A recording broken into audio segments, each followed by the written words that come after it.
Bismillahirrahmanirrahim. Alhamdulillahi Rabbil Alamin. Wassalatu wassalamu ala asyrafil anbiya'i wal mursalin. Nabiyina Muhammadin wa ala alihi wa sahbihi ajma'in. Assalamualaikum warahmatullahi wabarakatuh. So in tafsir insyaAllah, tinatalakay pa rin natin ang pagiging mahimala ng Quran. Tungkol doon nga sa katotohanan na ipinarating na ni Allah subhanahu wa ta'ala ang kanyang hamon sa mga tao, lahat-lahat, na yung unang hamon niya na sila ay magpalitaw ng Quran, isang buong Quran na katulad ng Quran, kahit magtulungan pa sila ng sino mang gusto nilang tawagin. At yung sumunod, 10 surah. At pinakahuli yung isang surah. So yung sinasabi, walam yamna'hum min dalika mani'un. Walang pumipigil sa kanila na gawin ito. Fala hila bainahum wa bainal kalam. At walang anumang makakapigil sa kanila na gumawa ng anumang salita. Wala bainahum wa bainal kitaba, o kaya ay magsulat ng anumang panulat. Wala bainahum wala baina ijaba hadat tahaddi, o anumang paraan ng pagtugon sa hamon na ito ni Allah. Walang pumipigil sa kanila. Ito ay open na challenge ni Allah. Sa makabagong panahon natin ngayon, halimbawa, naimbento na ang AI, Artificial Intelligence, na isa itong program sa computer na mayroong kakayanan na mag-ipon ng data, at mula sa data na naiipon nito ay kaya nitong makapagdesisyon. Na sa ngayon ang aplikasyon ng AI ay napakarami na. So kaya nitong magsulat, kapag tinanong mo, kaya nitong sumagot. At merong mga AI na siyempre ginagamit sa iba't ibang mga algorithm o program. Halimbawa, ginagamit doon sa traffic management. Nalalaman ng traffic management kung saang bahagi ng kalsada yung maraming sasakyan, at iba't iba pang mga katulad nito. So gamitin man nila ang AI, pwede. Kasi nga sabi ni Allah, tawagin nila ang lahat ng sino mang gusto nilang tawagin. So lahat ng hamon na ito ni Allah, ang sabi ni Allah, tawagin nila ang lahat ng tatawagin nilang kakampi nila o magagamit nila laban kay Allah upang makapag-produce sila ng kahit isang kabanata ng Quran. Wa ma'akul lihada lam nasma an ahadim minhum. Pero nga sa kabila nito, wala tayong narinig na anuman mula sa sino man sa kanila. Wa ta'daduhum bil milyarat. Sa kabila ng napakarami nila, umabot ng ilang bilyon ang mga kuffar, ang mga kalaban ng Quran. Wa fihimus sufaha wal balaga wal adibba wal kutab wal ulama, at kabilang sa mga bilyon-bilyon na ito na kuffar, ang mga fusha, yung mga matatas sa kanilang pananalita, yung mga balaga, yung mga tao na mahuhusay sa literature, adibba, parang ganun din yung kahulugan nun, kutab, mga writer, at ulama, mga scientist o mga scholar nila. Ilal akhir, lam nasma an wahidim minhum annahu qabla hada tahaddi wastata'a an ya'ti bisatarin wahidin minal kalam kaaksari suratin min suwaril Qur'anil Karim. So sa kabila ng dami nila at mahuhusay ng mga tao na kabilang sa mga kalaban ni Allah, wala tayong narinig na sino man na tumanggap sa hamon na ito. Okay? Na tinatanggap niya ang hamon na ito na siya ay gagawa ng kahit maikling o katulad ng maikling kabanata ng Quran, pinakamaikling kabanata ng Quran. Pero syempre, itong fatwa kasi na ito ay nasabi o naisulat ilang taon nang nakalipas. Pero nga kamakailan, dahil sa naging mas malawak na interes ng mga tao sa Islam, at syempre dahil sa kayabangan ng mga tao, meron nga nagtangka at gumawa sila ng ilang mga akda na kung babasahin ay pwede itong mabasa na parang Quran, na nababasa, na tono ng Quran, na kung hindi familiar ang tao, maaari siya malilinlang akalain niya na ang binasa na yun ay Quran, pero hindi yun Quran.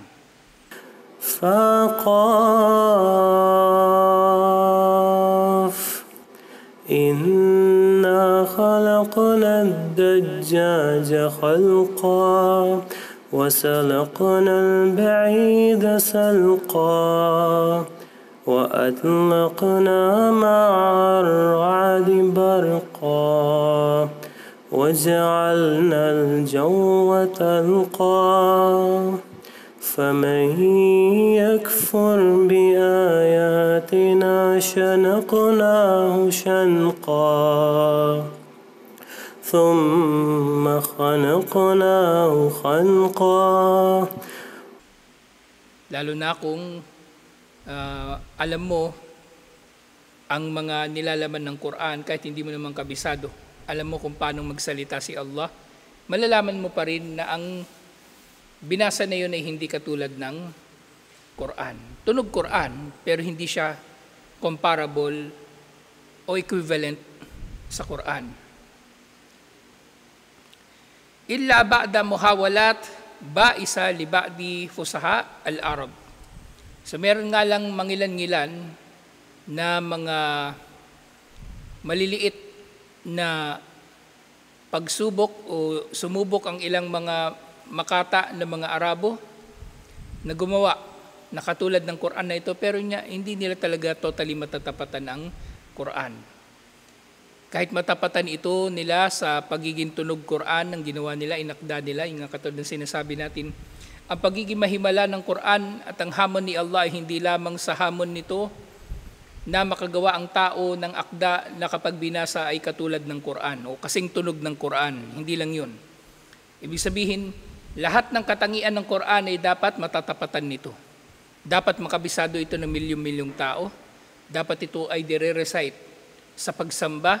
Dapat ito ay isang unique na uri ng literatura at iba't iba pang mga katangian nito. Lahat yun ay dapat tatapatan. Hindi lang yung tunog Quran. Kaya nga, itong mga tao na ito na nagtangka, nangahas, na tapatan ang Quran,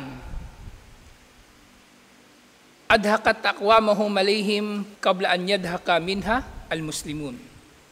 So itong mga tao na ito na nagtangka, na gumawa ng Quran o tapatan ng Quran, tinawanan na sila, pinagtawanan na sila ng kanilang mga kapwa hindi mananampalataya bago pa man sila pagtawanan ng mga Muslim. So tulad ng nangyari nga kay Musaylim al-Kadhab, nang dinalaw siya ni Amr bin al-As radiyallahu anhu, natawa si Amr bin al-As radiyallahu anhu sa kagaguhan ni Musaylim al-Kadhab dun sa kanyang sariling version ng Suratul Asr, yung kanyang yawabar. Wa hadha tahaddi la yazalu mawjudan ila al-yawmi yaqra'u adanahum. At nananatili ang hamon na ito ni Allah at ito ay patuloy nila na naririnig. Walan yazalu hakada ila qiyamis saa, at mananatili ang hamon na ito na maririnig nila hanggang sa pagdating ng araw ng paghuhukom. Paano maririnig nila? Maririnig nila yung mismong hamon ni Allah sa mga aya na tumutukoy sa hamon ni Allah, at maririnig nila syempre yung ipinanghamon ni Allah, ang Quran, na ito ay naririnig mula sa mga nagbabasa ng Quran, naririnig mula sa mga nagsasala at naririnig sa iba't iba pang mga kaparaanan, lalong-lalo na ngayon na meron ng internet at meron ng social media na dito ay naibabahagi ang mga pagbasa ng Quran o mismong teksto ng Quran. Na ito ay, ang Quran, syempre, ay nasaan nyo rin ng libro. Hindi lang ito, nasaan nyo ng pagbasa. So, ang Quran ay nasaan nyo rin ng libro. So, pati yun ay tatapatan nila dapat. Ano ba ang katangian ng Quran sa pagkakaingat dito ni Allah? Hindi ito nagbago mula nung unang panahon hanggang sa panahon natin ngayon. Pati yun ay kailangan nilang tapatan. Wal jinnu wal insu ajizuna anil ityani bimitlihi. At ang mga tao at ang mga engkanto ay hindi nga nagkaroon ng kakayanan na magpalitaw ng Quran na katulad nito. O anumang katulad nito na kahit iba pa yung ipangtawag nila dito, hindi Quran ang itawag nila, basta magiging tugon sa hamon ni Allah.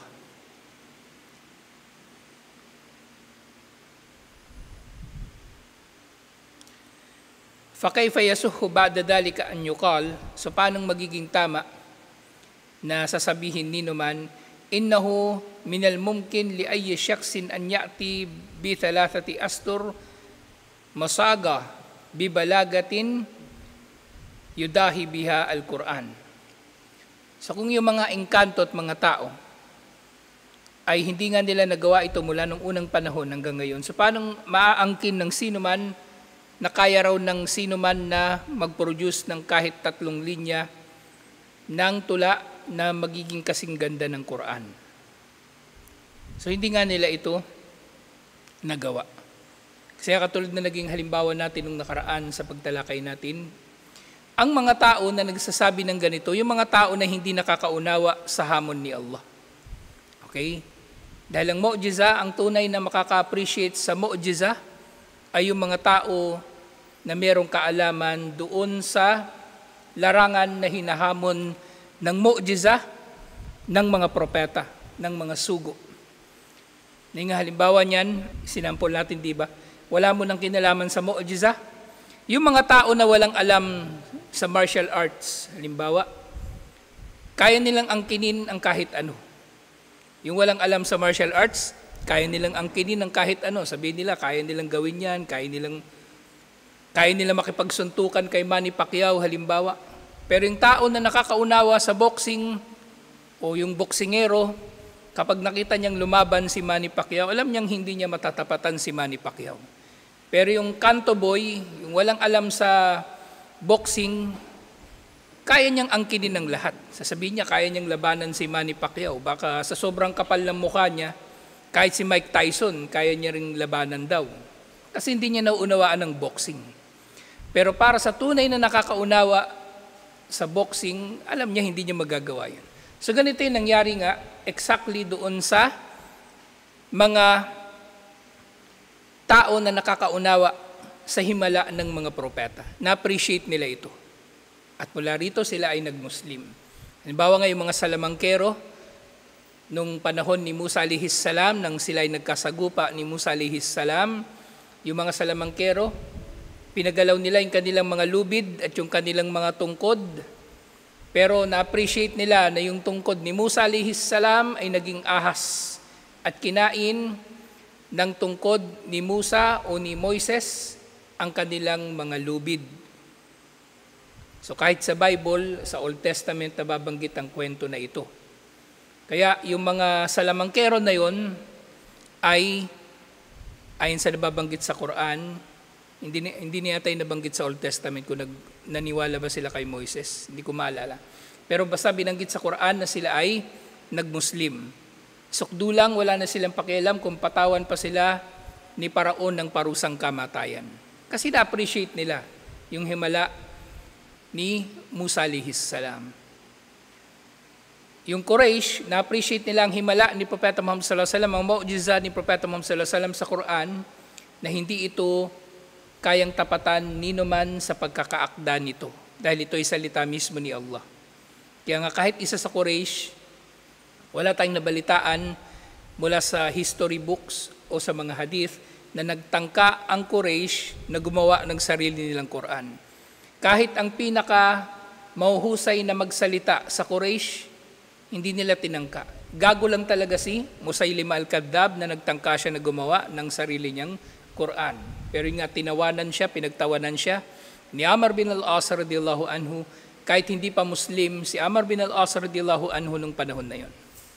Sa Quraysh, isa sa mga pinaka nakikilala na pinaka mahusay magsalita, syempre liban pa kay Propeta Muhammad sallallahu alaihi wasallam, si Suhail bin Amr. Si Suhail bin Amr, kung naalala nyo dun sa Omar series, dun sa may bandang dulo, yung meron siyang anak na kinadena niya. Naalala nyo yun? Kinadena niya yung isang anak niya. Yun si Suhail bin Amr. Lumaban siya sa Badar, hindi siya napatay, naging preso lang siya. Pero nung umuwi na sila, nalaman niya nag-Muslim pala yung isang anak niya. At ginapos niya yun. Ginapos niya. At nung Fathu Makkah, nag-Muslim si Suhail bin Amr. Pero hanggang sa mga panahon na yun, sa mahabang panahon na hindi Muslim si Suhail bin Amr, kahit mahusay siyang magsalita, hindi niya tinangka na gumawa ng Quran o sarili niyang version ng Quran. Okay? Ngayon, paano natin masasabi na magaling talaga si Suhail bin Amr magsalita? Actually, nandun din yun sa Omar series, di ba? Nung nagsasalita si Suhail bin Amr laban kay Propeta Muhammad sallallahu alaihi wasallam, at siya yung sinabihan ni Omar bin al-Khattab radiyallahu anhu na babasagin niya yung ngipin. Babasagin yung ngipin niya sa harap para pag magsasalita siya, lalabas doon yung kanyang dila at hindi siya makakapagsalita ng maayos. So kahit si Omar bin al-Khattab radiyallahu anhu, kilala niya si Suhail bin Amr na mahusay magsalita. At kahit nung Hurubur Ridda, nung namatay si Propeta Muhammad sallallahu alaihi wasallam at tumalikod sa Islam ang marami sa mga tribo ng mga Arabo, si Suhail bin Amr ang naging instrumental na naibalik sa, kumbaga, na nakumbinsi nila na bumalik sa Islam yung mga tribo na ito na nagmurtad, na tumalikod sa Islam. Kung daw nagkakamali, nandun din yung sa Omar series. So malaki yung naging parte ni Suhail bin Amr dun sa tagumpay ng Islam, alhamdulillah, sa kalaunan ng kasaysayan nito. Although late na siya nag-Muslim. Late na siyang nag-Muslim.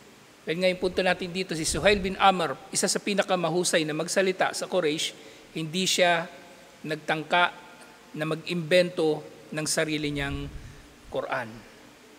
Hindi siya nagtangka. Kaya itong mga sinasabi nito ng mga tao na kahit sino pwedeng gumawa ng sarili niyang Quran, walang ganun. Walang ganun. At yung nagsasalita nito, sinasabi nga, inna hadal imkanu huwa mujarrad fardun yafruduhu ad-dahnu faqat. Ang mga bagay na ito ay mga posibilidad lamang o mga bagay na iniisip lang ng tao, pinapangarap lang ng tao, pero hindi ito natutupad. Hindi ito natutupad. Kasi nga, meron mang magtangka, walang mangyayari. Okay? So, tulad nga, halimbawa, yung tao na walang alam sa boxing, sasabihin niya kaya niyang labanan si Manny Pacquiao. Sige nga, labanan niya si Manny Pacquiao. Tingnan natin kung ano yung mangyayari.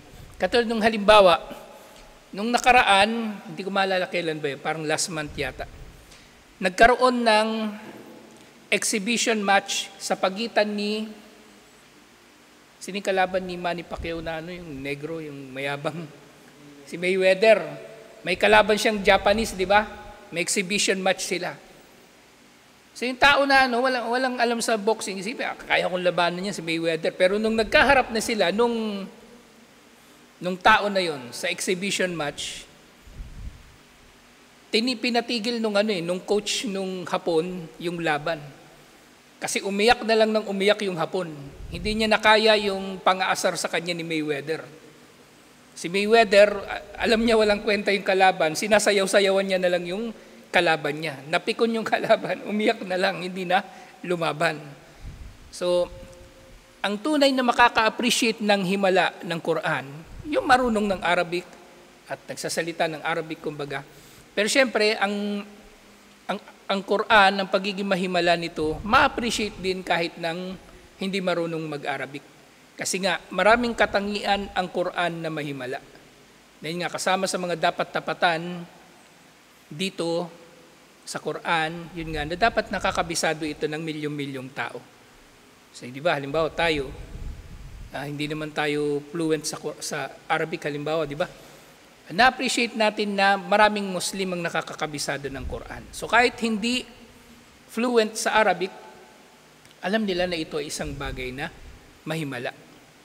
Na merong mga tao, pag kinausap mo sila ng Arabic, hindi sila makakasagot. Kasi wala silang alam sa Arabic, pero nagagawa nilang makabisado ang Quran, alhamdulillah. So nga, nananatili ang hamon, idalaw ka na dalika biimkanihim falimada lam yaf'alu. Kung kaya pala nilang gawin ang bagay nito, yun nga, walakin la wujuda lahu fil waqi. So yung mga pangarap ng mga tao na matapatan ng Quran, hindi ito nagkatotoo kahit kailan. At gayon din, idlaw ka na dalika biimkanihim falimada lam yaf'alu. Kung kaya nilang gawin ito, katulad ng kanilang inaangkin, bakit wala pa rin lumalabas na pantapat sa Quran na inaangkin nila na pwede nilang tapatan o kaya nilang tapatan ang Quran. Wahahuwa at tahaddi la yazalu qa'imah. At naririto ang hamon na nananatiling nakatayo. Nananatili ang hamon ni Allah, falyatu bihadithim mitlihi in kanu sadikin. Sabi ni Allah doon sa Surah At-Tur, chapter 52, verse 34, so marapit silang mag-produce ng pananalita na katulad nito ng Quran kung sila ay makatotohanan. So bukod pa doon sa tatlong ayah na nabanggit natin na inuutusan ni Allah yung mga tao at mga engkanto na magsama-sama, kunin nila lahat ng kakampi na pwede nilang makuha. Kahit yung AI, gawin na nilang kakampi, hindi nila magagawang maglabas ng Quran na katulad ng Quran. Okay, so bukod pa doon sa tatlo na yon, ito yung iba pang mga ayah na binabanggit ang hamon ni Allah. So yung isa, yung sa Surah At-Tur, chapter 52, verse 34, at yung isa pa, fa'tu bisuratim min mitlihi, at sila ay marapat na magpalabas ng isang kabanata na katulad nito. Nabanggit din pala natin ito yung dun sa nakaraan. Pero gayon din, ala anna awjaha ijaz al-Quran al-Karim laysat mahsuratun fima yata'allaqu bil lughati al-arabiyya min haythu an-nadam wal uslub wal balaga wal fasaha. Yun nga, ang Quran ay nasa Arabic, pero ang pagiging mahimala nito ay pwede pa rin ma-appreciate kahit ng hindi Arabo, kahit ng hindi marunong sa Arabic. Dahil ang mahimala na mga katangian ng Quran ay hindi lamang limitado sa katangian nito na ito ay nasa wikang Arabic. Sa paraan ng pagkaka-compose dito, yung pagiging matatas o pagiging fluent ng Arabic dito, ang mga aspeto ng pagiging mahimala ng Quran ay marami. So nga, katulad ng nabanggit ko nung nakaraan, inshallah matatalakay pa natin yun, 50 na mahimala na katangian ng Quran na kahit mga hindi Arabo ay ma-appreciate nila, inshallah. At lahat yun tatalakayin natin. So bago pa tayo magtalakay nung tafsir ng iba pang mga sura, ubusin natin muna lahat yun, inshallah. Nang sa gayon, ma-appreciate ng tao, ma-appreciate ninyo ang Quran. At inshallah sisipagin kayo magbasa. Hindi yung nakatulala lang kayo sa Quran, o kaya kumbaga sisipagin kayo magbasa, sipagin kayo magkabisado, sipagin kayo na malaman yung kahulugan, inshallah. Kasi kapag binabasa ninyo yung Quran, ibig sabihin, binabasa nyo rin yung salita ni Allah. Okay, so ano pa ba ang bagay na pinakamainam na magawa sa bakanting oras ng tao? Liban pa sa dua, dikir at pagbasa ng Quran. Di ba? Ang mas gusto niyo, tulala o nagbabasa ng Quran? Tulala. So magbasa ng Quran. Ikaw nakabasa ka na, Michael, di ba? Si Saad nakakabasa naman na. Magbasa kayo pag merong pagkakataon, inshallah. So nga, yung pagiging mahimala ng Quran, wa innama awjahu awjuhu ijazuhu mutaaddida. Ang mga ang mga mukha o facets ng pagiging mahimala ng Quran ay napakarami. Dakara minha al-ulama as-sabiqin asharata awjuh min awjahil ijaz. So yung mga ibang scholar na nauna, sinabi nila na maaring mahati sa 10 uri ang mga katangian na mahimala sa Quran. 10 yung tinukoy nila. Wala yub'adu an yakuna hunaka awjahun ukhra la na'lamuha yudahiruha Allahu azza wa jalla lil ajyalil kadimah takunu munasibatun li ulumihim wa uqulihim. So yung mga naunang mga scholar, 10 yung sinabi nila. Pero ako ngayon, sabi ko 50. Kasi nga, sabi dito, maaring madaragdagan pa yung nauunawaan natin sa mga katangian na mahimala sa Quran, sa mga darating pang mga henerasyon, ayon sa antas ng kanilang pag-unawa at antas ng kanilang kaalaman. Anong ibig sabihin nito? Nung unang panahon, di ba sabi 10 lang yung katangian na mahimala ng Quran. Bakit ngayon naging 50? Ano yung nadagdag? Ang mga nadagdag dito, kabilang dito yung scientific miracles ng Quran. Dati, hindi yun masyadong tinatalakay.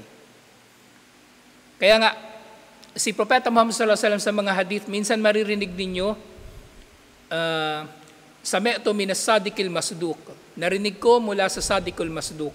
Sadiq, makatotohanan, masduq, pinatototohanan. Narinig ko sa makatotohanan na pinatototohanan si Propeta Muhammad sallallahu alaihi wasallam. Kapag narinig niyo yung mga salitang yun, ang tinutukoy doon ay nagsasalita si Propeta Muhammad sallallahu alaihi wasallam tungkol sa al-ghaib, tungkol sa mga nalilingid. Isa sa mga hadith na nababanggit yung sadiqul masduq doon sa hadith tungkol sa pagkakalikha ng tao sa sinapupunan ng kanyang ina. Kasi al-ghaib yun, walang nakakaalam doon. Pero si Propeta Muhammad sallallahu alaihi wasallam, nailarawan niya eksakto doon sa hadith kung ano yung mga stages kung paano nabubuo yung fetus sa sinapupunan. Pero nabanggit din yun sa Quran. Nabanggit din yun sa Quran. Pero recently na lang nagkaroon ng interest na mayroong mga aya sa Quran na scientifically nagdi-describe sa mga physical na mga phenomenon. At ang iba doon ay, kumbaga, recently lang na-realize ng mga tao na scientific miracle pala. Scientific miracle pala. So, halimbawa, din sa pagkakabuo ng fetus sa sinapupunan, tapos halimbawa, yung isang sura, was-sama'i wat-tariq wa ma adraka mat-tariq an-najmu thaqib. Sabi ni Allah, isinusumpa ko o nanunumpa ako sa at-tariq. Ano ang magpapaunawa sa iyo kung ano ang at-tariq, an-najmu thaqib? Yung bituin na nakakasilaw ang liwanag nito. Yung tariq, ang ibig sabihin literally ng tariq, kumakatok. Kumakatok, ganun. Kaya nga yung martilyo sa Arabic, ang tawag dito ay matrakah. Kasi yung tunog ng martilyo parang kumakatok. Ganun. Sulat niya sa dictionary niya yan. Yung dictionary, wala pag-asa yata yan na matrakah. So recently lang nalaman ng mga scientists na meron palang isang klase ng bituin na tinatawag na pulsar, P-U-L-S-A-R. I-google nyo. Tapos pakinggan nyo kung ano yung tunog niya. So ganun yung tunog niya, parang kumakatok. parang kumakatok. At actually, yung tunog naman niya, syempre simulated naman yun. Pero ganun talaga. Yung pangunahin niyang katangian ay meron itong inilalabas na radiation o kung ano pa mang sinusukat doon sa nanggagaling doon sa bituin na yun, at yun nga, ito ay merong ganoon na katangian. So, sinabi nga rito, yung mga naunang scholar, sabi nila 10. So, kasama na doon sa 10, syempre yung Quran hindi nagbago. Yung Quran na kakabisado ng maraming tao. Yung Quran nire-recite sa pagsamba. Pero ngayon 50 na, yung huling sheikh na narinig kong doon sa lecture niya 50. Pero sabi dito, maaring madadagdagan pa, depende sa antas ng kaalaman at pag-unawaan ng mga tao, depende sa kanilang panahon. Kasi maaring sa paglipas ng panahon, mayroong mga bagong sciences na mabubuo. Halimbawa niyan, di ba, anong ibig sabihin na may bagong sciences na mabubuo? Kasi halimbawa, di ba, nung 1800s, wala namang nun. Ang meron lang nun, may camera na nun, meron ng radyo. Pero 1900s na lang nagkaroon ng TV talaga. Tapos nagkaroon ng internet. At actually ngayon, hindi na tayo nabubuhay sa information age. Lampas na tayo dun. Mula nang nagkaroon ng malawakang paggamit ng internet, lalong-lalo ng social media, tayo ngayon ay nasa tinatawag ng experience age. So, di ba merong tinatawag dati na Stone Age, Bronze Age, di ba? May ganun-ganun. Hanggang sa umabot tayo doon sa Industrial Age, tapos Information Age, mga panahon ng atomic bomb. Lampas na tayo doon, actually, nandito na tayo sa Experience Age. So habang tumatakbo yung panahon, nag-iiba-iba yung nababago, yung antas ng kaalaman at pag-unawa ng tao, at maaring sa ibang paraan din nila mauunawaan ng Quran, at matatagpuan ng bawat henerasyon ng Quran ay umaakma sa kanilang henerasyon. Hindi naluluma ang Quran. Ang values na laman ng Quran, siyempre kasama na rin sa miracle nito, ang values na nilalaman ng Quran ay values na universal at panghabang panahon din. Kahit nasaan ka, ano man ang lahi mo, Igorot ka man, Waray, Ilonggo, ma-appreciate mo yung Quran. Nabuhay ka man nung panahon ng Hapon hanggang sa panahon ngayon o sa susunod na panahon, ma-appreciate mo ang Quran. At yun ay, yun mismo ay mahimalang katangian ng Quran na hindi natin mapapasinungalingan na mahimalanga at ma-appreciate ng mga tunay na nakaka-appreciate nito. Diba? Na ang Quran ay patuloy na na-appreciate ng iba't ibang mga tao. Hindi katulad ng ibang mga aklat. Ngayon, bakit halimbawa sa mga sa mga pelikula, halimbawa, bakit nagkakaroon ng remake? Isa sa mga dahilan kung bakit nire-remake yung mga pelikula, kahit kanta, nire-remake. Kasi, maganda yung pelikula noon, pero may mga values doon na hindi na ma-appreciate ng mga tao sa panahon ngayon. Mga pelikula ni FPJ, yung ginawa nila ng series, di ba? Yung Probinsyano, yung Batang Quiapo. Kumbaga, inadapt nila yon para umakma sa kasalukuyang henerasyon. Sabi nga nila, henerasyon ng mahihinang nilalang. yung henerasyon do ngayon, henerasyon ng mahihinang nilalang, mga masyadong moody, mga madaling masaktan, madaling ma-offend, politically correct, mga social justice warriors, yan yung henerasyon ngayon. So, kaya ni-remake yung mga bagay na yun para umakma. Tapos ang nakakainis pa niyan, sa ilang mga remake, syempre pinapasok na din yung mga values na meron ngayon. Sinisingitan nila ng kabadingan, sinisingitan nila ng yung pagkatomboy. Kaya nga yung diba, yung Toy Story, lumabas siya 1990s. Pero nung nilabas ngayon yung pelikula, yung Buzz Lightyear, ginawan talaga nila ng paraan na masingit doon yung kabadingan tsaka katomboyan. Kasi yun ang uso ngayon. Kapag hindi ka nag-express ng suporta Sa pagiging bading o tomboy, kalaban ka. Kalaban ka ng lipunan. Pero yung Quran, hindi kailangan na i-remake ang Quran. Yung Bible ni-remake. Kaya nga meron ngayon bagong translation ng Bible, ang New Testament pa lang yata ay natatapos nila, na Taglish siya at ang pagkakatagalog dito, iba, kumaga makabagong Tagalog. Medyo konyo yung dating, medyo Taglish na medyo social. Nakakainis basahin. Hindi mo siseryosohin actually kapag nabasa mo. Kasi inaasahan nila na yung version na yun ay mas ma-appreciate ng mga tao sa panahon niya. Pero yung Quran, basahin mo ng Arabic ngayon, ganun pa rin ma-appreciate ng tao, inshallah. Pero ngayon magbasa ka ng William Shakespeare, wala na. Hindi mo maintindihan yung pinagsasabi doon. Magbasa ka ngayon ng Old Testament King James Version, wala na rin. Hindi mo na halos maintindihan yun. Magbasa ka ngayon ng Florante at Laura, wala rin. Kahit Tagalog pa yun, hindi mo yun maintindihan. O Ilocano, Biyag di Lamang, basahin mo ngayon, wala na. Kasi hindi mo na siya ma-appreciate ngayon yung mga values na naroon. Pero ang Quran, alhamdulillah, kabilang sa mga mahimala dito, ito ay inaakma sa lahat ng lugar, sa lahat ng panahon, hanggang sa dulo ng panahon, inshallah. So tutuloy natin ito next week. Assalamualaikum warahmatullahi wabarakatuh.